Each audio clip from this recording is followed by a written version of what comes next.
현재 15개 국제기구 중 일본인 수장은 0, 제로입니다.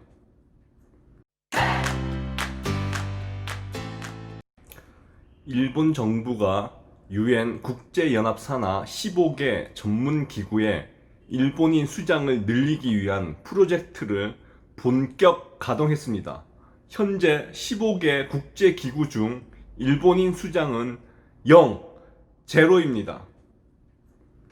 26일 요미우리 신문에 따르면 일본 정부는 국제기구에 일본인 수장을 앉히기 위한 인사 전략을 내각 인사국에서 주도하기로 했고, 현재는 일본이 국제기관 요직에 후보자를 낼 경우 외무성을 중심으로 추진해 왔으나 앞으로는 총리 관저가 주도해 각 정부 부처에서 인재를 발굴, 전략적으로 대응하겠다고 합니다. 내각 인사국은 2014년 신설된 조직으로 정부 부처의 간부 인사를 장악하고 있는 곳입니다. 일본 정부가 국제기구 진출을 중시하는 이유는 국제기구의 조직 운영에 자국의 의향을 반영시켜 국제규범이나 규정을 만들 때 일본에 유리하게끔 하려는 의도가 있다는 것입니다.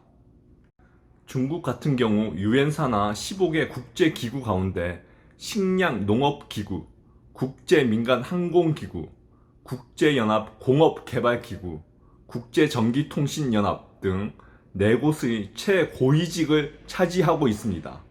중국이 우한 바이러스를 코비드19로 바꾼 것만 봐도 국제기구에 영향력을 가지고 있다는 것이 정말 중요하다고 봐야 할 것입니다. 반면 일본은 1999년 교육과학문화기구, 2012년 국제해사기구를 끝으로 자국인 수장을 배출하지 못했으며, 지난 7월 입 후보를 마감한 국제무역기구 WTO 사무총장 선거에도 일본은 후보를 내지 못했습니다.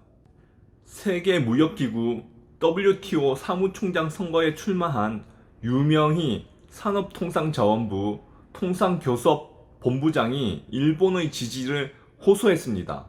실제 유명희 본부장은 사무총장 선출에 굉장히 유력한 후보입니다. 그녀는 지난 24일 보도된 일본 교토통신가의 서면 인터뷰에서 일본의 반도체 재료 수출 규제 강화와 WTO 사무총장 선거는 관계가 없다며 공평, 공정성의 토대를 두고 회원국의 이익을 대변하는 역할을 충실하게 수행하겠다고 밝혔습니다.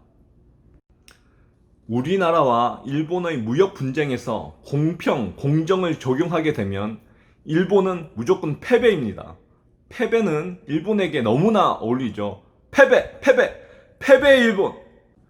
그녀는 한국과 일본은 자유무역과 다각적 체제의 필요성에 대해 같은 입장이라며 WTO 사무총장은 특정국을 대표하는 입장이 아니다 라고도 했습니다. 이번에 꼭 WTO 사무총장에 당선되길 응원합니다. 반나베, 너네는 후보도 못 냈잖아.